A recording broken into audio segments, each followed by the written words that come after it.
الحمد لله رب العالمين والصلاة والسلام الأتمان الأكملان على المبعوث رحمة للعالمين وعلى آله وصحبه أجمعين. اللهم لا علم لنا إلا ما علمتنا إنك أنت العليم الحكيم. اللهم لا علم لنا إلا ما علمتنا. اللهم إنا نعوذ بك أن نشرك بك ونحن نعلم ونستغفرك لما لا نعلم. Amma ba'd, nous poursuivons, Inch'Allah Azza wa Jal, l'étude du livre des 40 hadiths de l'imam Yahya ibn Sharaf al-Nawawi, rahmatullahi alayh. Le premier cours portait sur une brève introduction de ce livre. Aujourd'hui, Inch'Allah Azza wa Jal, nous entamons le premier hadith de ce recueil. Avant de commencer, qui veut réciter le premier hadith par cœur? Personne. Personne l'a appris. طيب. نعم. بسم الله. عن أمير المؤمنين عمر بن الخطاب رضي الله عنه أنه قال: سمعت رسول الله صلى الله عليه وسلم يقول: إنما الأعمال بالنيات وإنما لكل امرئ ما نوى فمن كانت هجرته إلى الله ورسوله فهجرته إلى الله ورسوله ومن كانت هجرته للدنيا يصيبها أو امرأة ينكحها فهجرته إلى ما هاجر إليه. نعم. رواه البخاري ومسلم. Non, c'est pas comme ça qu'il est dans le livre, c'est ici. Non. T'as fait la version courte. Ahsan. Qui va réciter encore? Non. عن أمير المؤمنين أبي حفص عمر بن الخطاب رضي الله عنه قال: سمعت رسول الله صلى الله عليه وسلم يقول: إنما الأعمال بالنيات وإنما كل امرئ ما نوى فمن كان هجرته إلى الله ورسوله فهجرته إلى الله ورسوله ومن كانت هجرته لدنيا يصيبها أو امرأة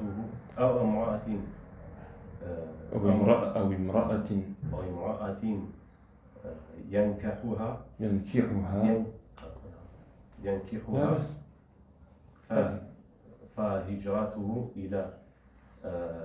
فهجرته إلى ما هاجر إليه.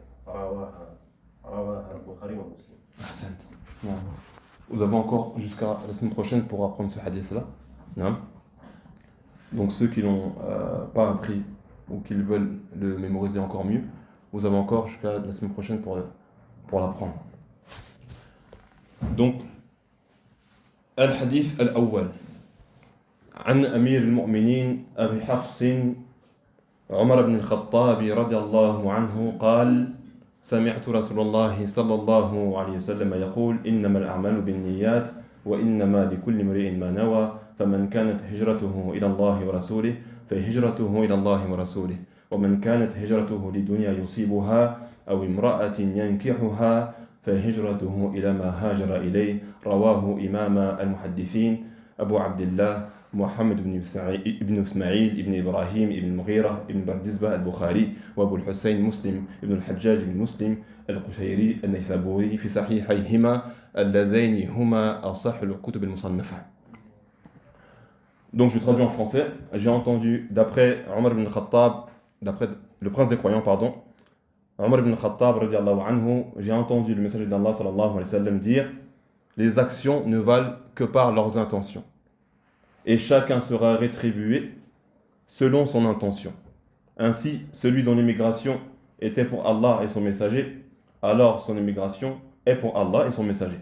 Et celui dont l'immigration était motivée par un bien mondain qu'il espère obtenir, ou par le désir d'épouser une femme, alors son immigration est pour ce qu'elle a motivé. Rapporté par les deux imams des gens du hadith, Abu Abdullah Muhammad ibn Ismail ibn Ibrahim ibn al-Mughira ibn Bardizbah al-Bukhari wa Abu al-Hussein Muslim ibn al-Hajjaj ibn Muslim al-Qushayri al-Naysaburi dans leurs deux recueils d'authentiques qui sont les ouvrages les plus fiables jamais compilés. فهذا الحديث قد أخرجه أئمة الكتب الستة البخاري ومسلم وأبو داود والترمذي والنسائي وابن ماجه. Ce hadith, il a été rapporté par les auteurs des 6 authentiques, de 6 recueils de hadith les plus célèbres, qu'on appelle Al-Kutub al-Sitta, qui sont Al-Bukhari, Muslim, Abu Daoud, Al-Tirmidhi, Al-Nasa'i ou Ibn Majah. Et d'autres aussi ont rapporté ce hadith Innama al-a'malu bin-niyyat. وكما أن النووي رحمة الله عليه ابتدأ هذا الكتاب بهذا الحديث هكذا فعل غيره من العلماء كالإمام البخاري فقد بدأ كتابه الصحيح بهذا الحديث مع أن الباب الأول لا علاقة له بهذا الحديث وهذا تنبيها على أهمية النية في العمل للعالم والمتعلم. Donc, comme a fait l'imam al-Nawawi rahmatullahi alayhi dans ce recueil, il a commencé par ce hadith Innama al-a'malu bin-niyyat. Et d'autres savants ont aussi commencé leur recueil par ce hadith. Comme a fait l'imam al-Bukhari rahmatullahi alayhi dans son recueil de hadiths authentiques. Il a commencé par ce hadith-là. Innama al-a'malu bin-niyyat. Alors que le premier chapitre de Al-Bukhari ne porte pas sur l'intention, mais il porte sur la révélation. Malgré cela, il a commencé par ce hadith pour montrer l'importance de la bonne intention dans les actions, que ce soit pour le savant ou l'étudiant en sciences. Et d'autres ulama ont procédé ainsi, comme l'imam Abdul Ghani al-Maqdisi, qui est un savant hanbalite, qui a écrit un ouvrage qui s'appelle Umdat al-Ahkam, qui est un ouvrage qui est très célèbre, qui réunit les hadiths portant sur la jurisprudence. Et lui aussi a commencé par ce hadith, Innama al-a'malu bin-niyyat. Les actes ne valent que par leurs intentions. وهكذا فعل الإمام البغوي في كتابيه مصابيح السنة وشرح السنة. Et ainsi a fait l'imam al-Baghawi dans ses deux livres مصابيح السنة et شرح السنة. Il a commencé par ce hadith إنما الأعمال بالنيات. ومع قلة ألفاظه يعد هذا الحديث حديثا عظيما يحتوي على قواعد جمة وفوائد كثيرة. Et malgré que ces termes soient concis, les termes de ces hadiths soient concis, sauf que ces hadiths renferment de nombreux enseignements. قال الإمام ابن رجب رحمة الله عليه وهذا الحديث أحد الأحاديث التي يدور الدين عليها فروي عن الشافعي رحمة الله عليه أنه قال هذا الحديث ثلث العلم ويدخل في 70 بابا من الفقه. وعن الإمام أحمد قال أصول الإسلام على 3 أحاديث حديث عمر الأعمال بالنيات وحديث عائشة من أحدث في أمرنا هذا ما ليس منه فهو رد وحديث النعمان بن بشير الحلال بين والحرام بين. Donc Ibn Rajab a cité dans son célèbre livre ce hadith fait partie des hadiths autour desquels tourne la religion. Il a été rapporté de l'imam Shafi'i qu'il a dit ce hadith représente le tiers de la science et il entre dans 70 chapitres de la jurisprudence. Bien sûr, les ulama ont expliqué cette parole, ils ont dit que ça ne veut pas dire que seulement 70 chapitres comportent ce hadith. Mais ici, ça veut dire que ce hadith est cité ou il est mis en valeur ou il a son importance dans plus de 70 chapitres de la jurisprudence. quant à Imam Ahmed, il dit les fondements de l'islam reposent sur 3 hadiths. Le hadith de Omar, qui est le hadith que nous étudions, les actions ne valent que par leurs intentions. Le hadith de Aïcha, quiconque introduit dans notre religion ceux qui n'en font pas partie, cela sera rejeté. Et le hadith de Nu'man ibn Bashir, le licite est clair et l'illicite est clair. عن أمير المؤمنين أبي حفص عمر بن الخطاب رضي الله عنه وعمر هو ثالث الخلفاء الراشدين وهو أول من لقب بأمير المؤمنين. Donc Omar ibn al-Khattab est le deuxième calife de l'islam après Abu Bakr. Et c'est le premier qui a été surnommé le prince des croyants. Radiyallahu ta'ala anhu. Et sa kunya est Abu Hafs. Est-ce que Omar a un enfant qui s'appelle Hafs? Hafs. Hafs. Non. Il n'a pas d'enfant qui s'appelle Hafs. Donc cela nous montre qu'il est permis de prendre comme kunya le nom d'une personne ou d'une chose, même si cette personne-là même si cette personne-là n'a pas d'enfant qui porte ce nom-là. Qu'il est permis de porter une kunya même si elle ne correspond pas au nom de l'un de ses enfants. Et il est également permis de porter une kunya même si la personne n'a pas d'enfant, comme nous l'avons vu le cours passé. Et Hafs est un des noms des lions. Donc ça n'a rien à voir avec le nom d'un être humain. Donc sa kunya s'appelle Abu Hafs.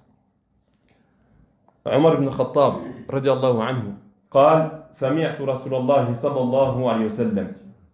J'ai entendu le messager d'Allah sallallahu alayhi wa sallam dire. Donc cela nous montre qu'il l'a entendu directement du prophète sallallahu alayhi wa sallam et qu'il n'y a pas d'intermédiaire entre lui et le prophète alayhi salatu wa sallam. Et Omar ibn al-Khattab est le seul compagnon qui a rapporté ce hadith du prophète sallallahu alayhi wa sallam. Aucun compagnon n'a rapporté ce hadith du prophète sallallahu alayhi wa sallam. Et il est venu dans certaines versions qu'il l'a entendu alors qu'il était sur le minbar.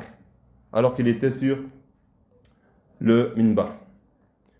قال إنما الأعمال بالنيات. ومعنى ذلك أن الأعمال لا تعتبر ولا تصح إلا بنياتها. Les actions ne valent que par leurs intentions. Cela veut dire que les actes ne sont reconnus, n'ont de valeur, ne sont valides que par les intentions. Les actes, ce qui est voulu par les actes ici, كل ما يصدر عن المكلف كل ما يصدر عن المكلف من أعمال القلوب وأعمال الجوارح وأعمال اللسان. Ce qui est voulu ici par les actions, c'est tout ce qui émane de la personne responsable, comme acte du cœur, acte de la langue, c'est-à-dire les paroles, et acte des membres. Est-ce que les actes du cœur ont besoin d'une intention? Non. Oui. Non. Donne-moi un exemple d'acte du cœur, مثلا. Al-mahabba, مثلا. L'amour. Une personne peut mettre son amour pour Allah tabaraka wa ta'ala. Et un autre aimer une divinité qu'on aime en dehors d'Allah comme on aime Allah. Le premier est un monothéiste et le deuxième est un polythéiste. Qu'est-ce qui a changé? C'est son intention. Non. Aimer Allah Azza wa Jal fait partie du tawhid, entre dans le monothéisme. Et le fait d'aimer autre qu'Allah comme on aime Allah, ça c'est du polythéisme. Donc, qu'est-ce qui a distingué les deux actions du cœur? C'est l'intention. C'est l'intention. Donc, ce qui est voulu ici par l'intention, par les actions, pardon, c'est les actes du cœur, les paroles et les actes des membres. Pas compris l'exemple. Hein? Pas compris l'exemple. المحبة إذا كانت لله فإنه التوحيد.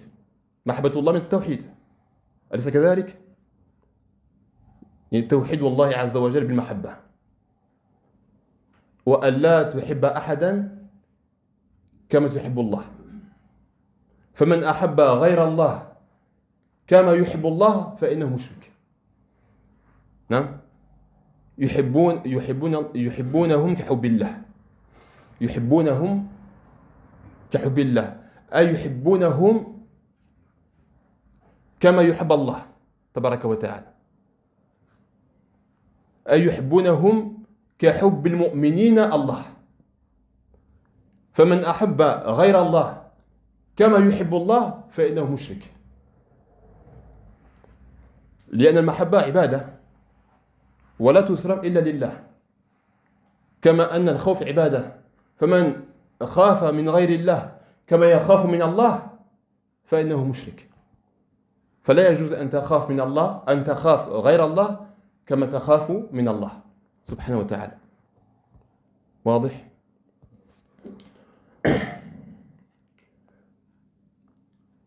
ونية شرعا هي إرادة القلب العمل تقربا لله. نعم، إرادة القلب العمل تقربا لله، هذا هو تعريف النية شرعا. Donc l'intention, religieusement, c'est la volonté du cœur d'accomplir une action en cherchant à se rapprocher d'Allah. Ça, c'est l'intention. Donc l'intention, c'est la volonté du cœur d'accomplir une action en cherchant à se rapprocher d'Allah tabaraka wa ta'ala. Ça, c'est l'intention religieusement. Wa niyatu niyatan. Wa niyatu niyatan. Niyatu al-amal wa niyatu al-ma'mul lah. النية نيتان.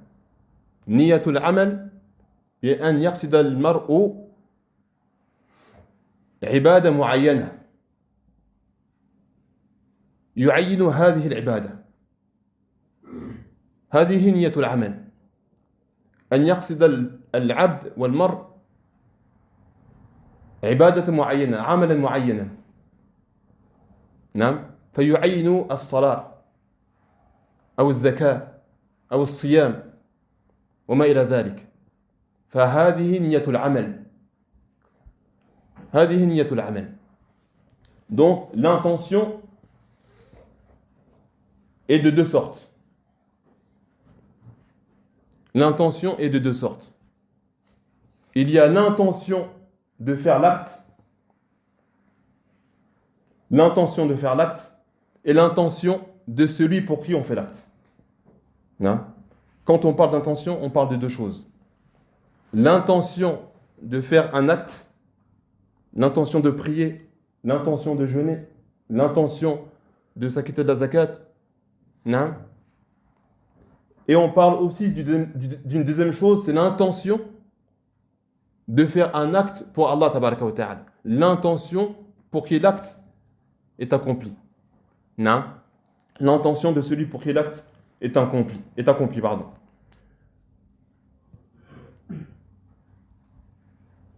فإذا النية وظيفتها أن تميز العبادات بعضها عن بعض. هذه النية، أقصد نية العمل، وظيفتها أن تميز العبادات بعضها عن بعض، أن تميز العبادات بعضها عن بعض،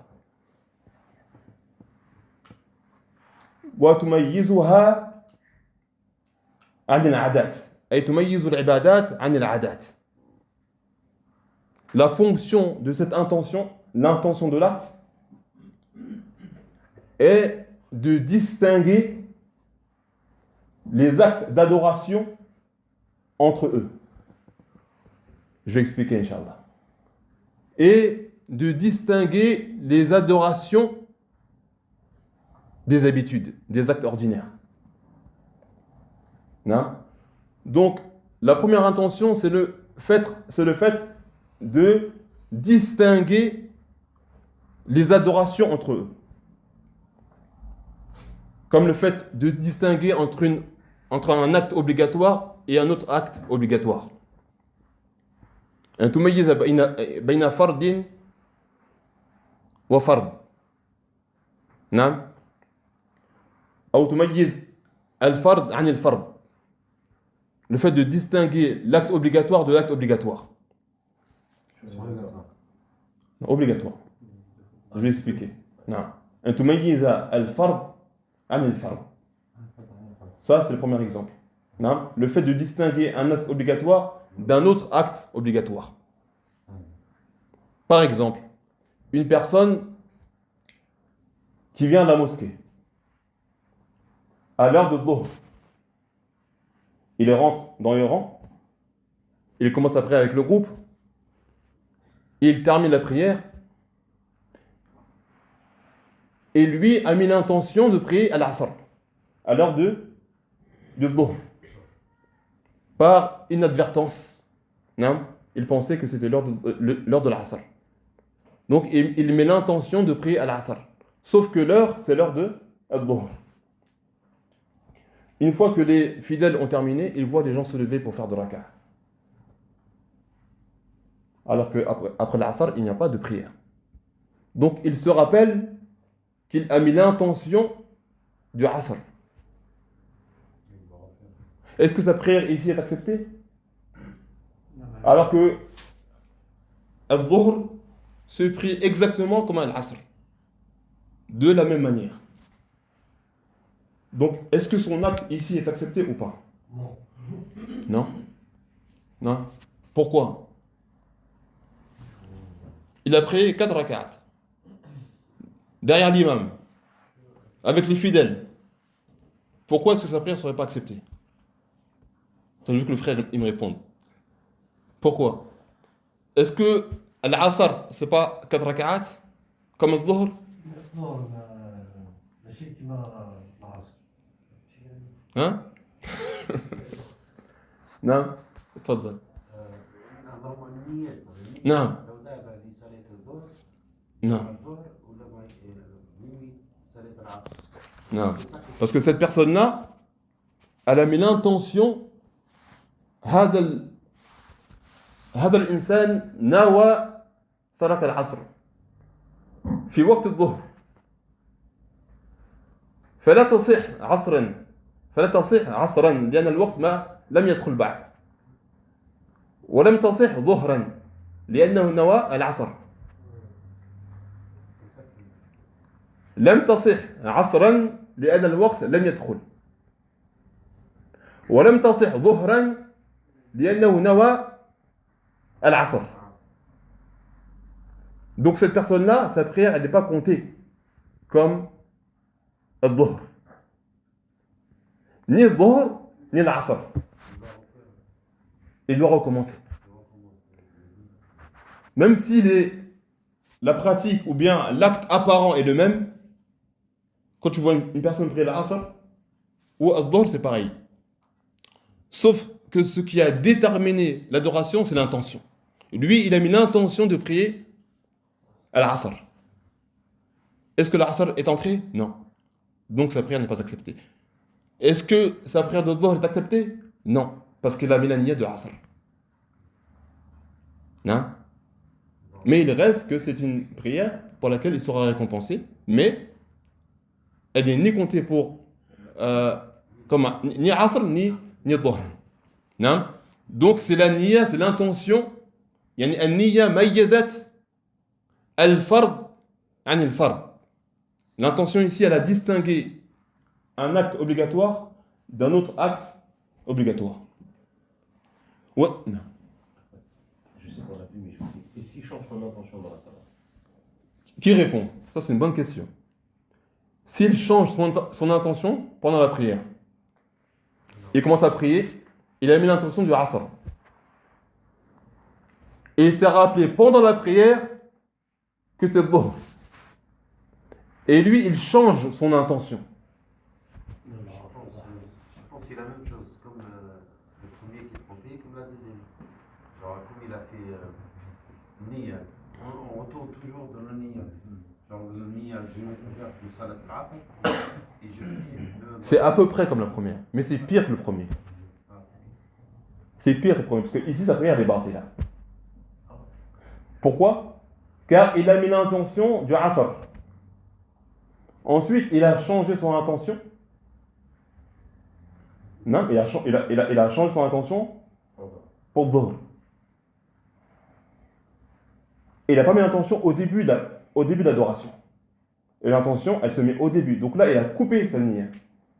Et l'intention, tu peux la mettre qu'au début de l'adoration. Donc sa prière ici, elle est batila. Là, on ne dit même pas qu'elle compte comme prière surérogatoire.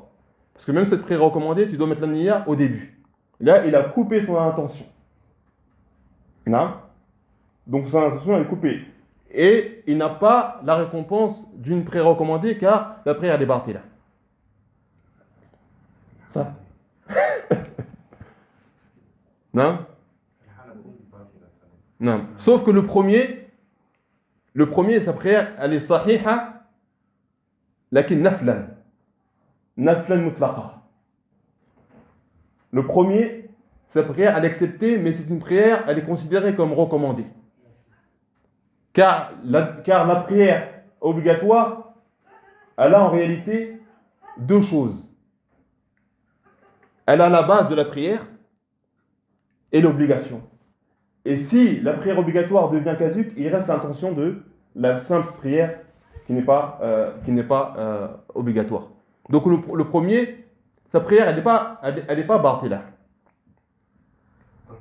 Elle n'est pas caduque. Il reste la récompense de l'adoration simple qui n'est pas une obligation. L'adoration simple qui n'est pas une obligation. Non. Et dans l'obligation de finir, sachant qu'il a mis la niyya de prier l'asr, il est dans l'obligation de finir. Le premier ou le deuxième, au deuxième exemple? Le deuxième, c'est-à-dire non, dans le premier, excusez-moi. Non. Le premier, lui, il a fini de prier de toute façon. Il a terminé. Il a fini de prier. Dans le deuxième, excusez-moi. Dans le deuxième. Le deuxième, il doit prier parce que de toute façon, sa prière, elle est battée là. Donc, il est déjà sorti. Pas besoin qu'il sorte. Il retourne à la prière, il dit Allahu Akbar, il rentre dans la prière. Non? Il dit Allahu Akbar, il remet l'intention. Il dit Allahu Akbar et il rentre à nouveau dans la prière. Je regarde juste le temps, les frères, parce que j'arrive pas.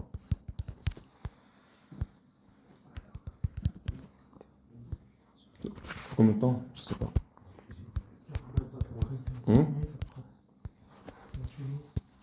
J'arrive pas à trouver mon téléphone. Okay. Non. Donc ça, c'est concernant la distinction entre un acte obligatoire et un autre obligatoire. وقد تميز النية النفل عن النفل. Il se peut qu'une personne mette l'intention et que son intention distingue un acte recommandé, surérogatoire, d'un autre acte surérogatoire. Par exemple, une personne se réveille مثلا à 9h du matin.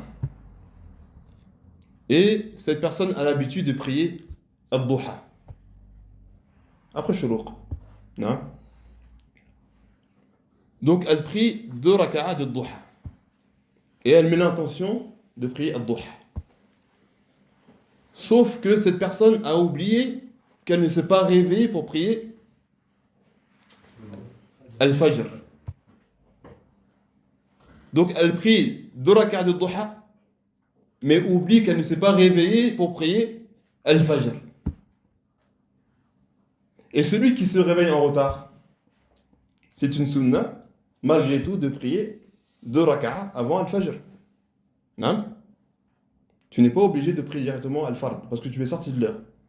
Donc tu pries quand même les 2 raka'a, et ensuite, qu'on appelle raka'atay al-fajr, et ensuite tu pries la prière obligatoire. Lui, il se dit, moi, j'ai prié 2 unités recommandées. Donc, je mets l'intention que c'est les 2 raka'a du Fajr. Est-ce qu'il peut? Bah, il avait mis la nia que c'était pour. Pour Ad-Duha. Ah non. Ah, pardon, c'est sur. Là, on dit que c'est pas obligatoire. Ouais, c'est sur. Hein? Là, c'est pas obligatoire. Donc, est-ce qu'il peut changer son intention après l'adoration?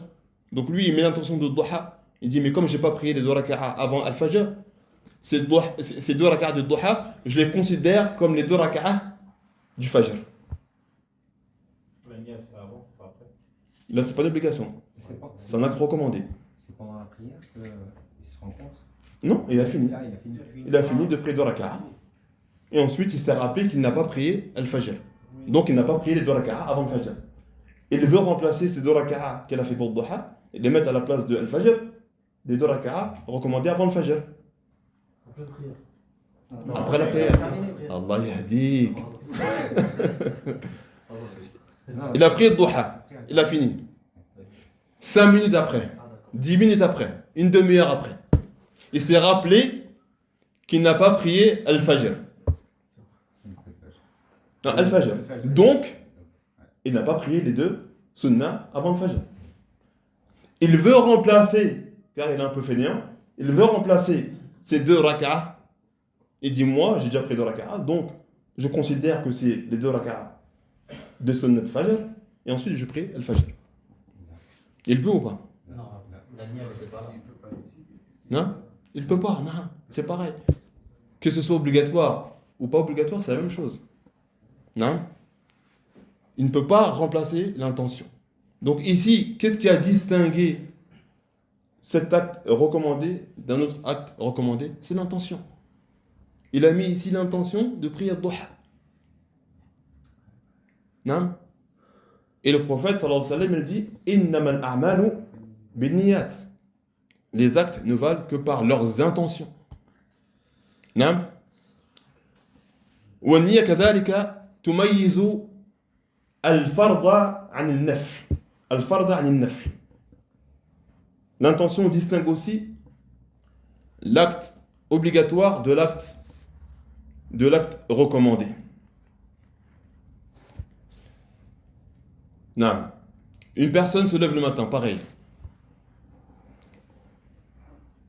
Et il met l'intention de prier Sunnat al-Fajr. Sunnat al-Fajr. Ensuite, il regarde sa montre et il voit qu'il est en retard pour aller au travail. Il dit, moi, j'aurai pas le temps de prier 2 raka'a du Fajr. Obligatoire. Donc, les 2 raka'a que j'ai faites, je considère que c'est le Fajr. Non, c'est pareil, c'est la même règle. C'est la même règle. Dès lors que tu mets l'intention pour une adoration, tu ne peux pas la changer. Non? Non? Elle est passée. Non. Même pendant l'adoration. Pendant, si c'est sur la Torah aussi. Pareil. On l'a vu avec Ad-Duha et Sunnat al-Fajr. Il y a des cas où tu peux changer la niya. Il y a des cas où tu peux changer la niya. Comme le cas où une personne prie seul, مثلا, un exemple. Il prie seul à la mosquée. Ou في أي مكان, dans un endroit. Il prie seul. Ensuite, il voit un groupe arriver. On dit qu'il prie à l'Asr. Il voit un groupe arriver à la mosquée. Ou dans cet endroit où il est. Ici, il a le droit de changer sa niya. لأن قلب النية من الأعلى إلى أدنى يجوز لمصلحة شرعية. Le fait de changer l'intention du plus grand au plus petit, s'il y a un intérêt religieux, c'est permis. Non? C'est wadih, c'est clair? Donc ici, il change son intention, il sort de la prière obligatoire, mais il reste l'intention de la prière. Il termine cette prière et ensuite il peut prier avec le groupe. Car ici, il y a un intérêt qui est de prier en groupe. Non? أخرج قليلا عن الموضوع نعم. على ذكر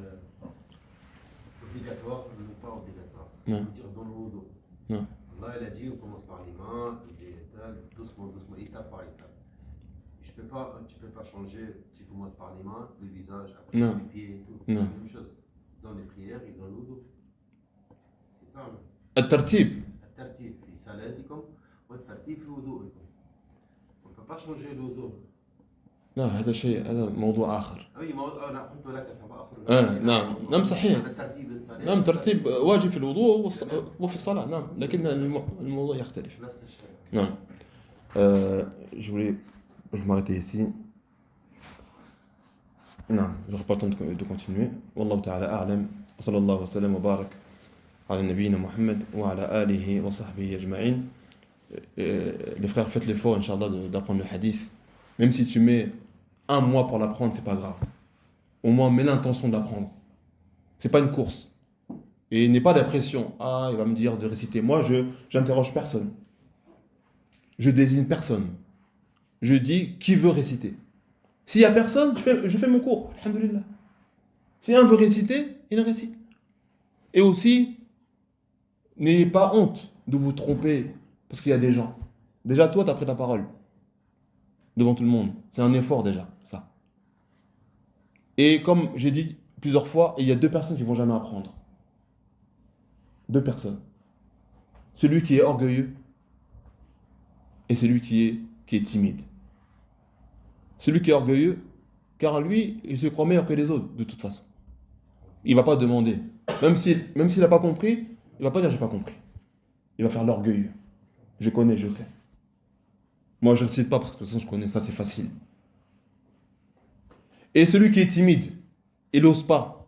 Oui, mais après, je vais me tromper. Ils vont dire que je ne connais pas, etc. Non? Toi, tu regardes pas les gens. Tu regardes Allah, tabaraka wa ta'ala. Toi, ce que tu fais pour Allah. Laisse tomber les gens. Car si tu cherches à satisfaire les gens, le fait de satisfaire les gens, c'est un objectif que tu ne pourras jamais atteindre. Non? Donc, sans pression, tu viens, tu récites le hadith. Tu te trompes, wallah, c'est pas grave. Le cours prochain, tu vas l'apprendre encore mieux et tu vas le réciter. Faut pas avoir peur. Non? Non. Salam alaikum.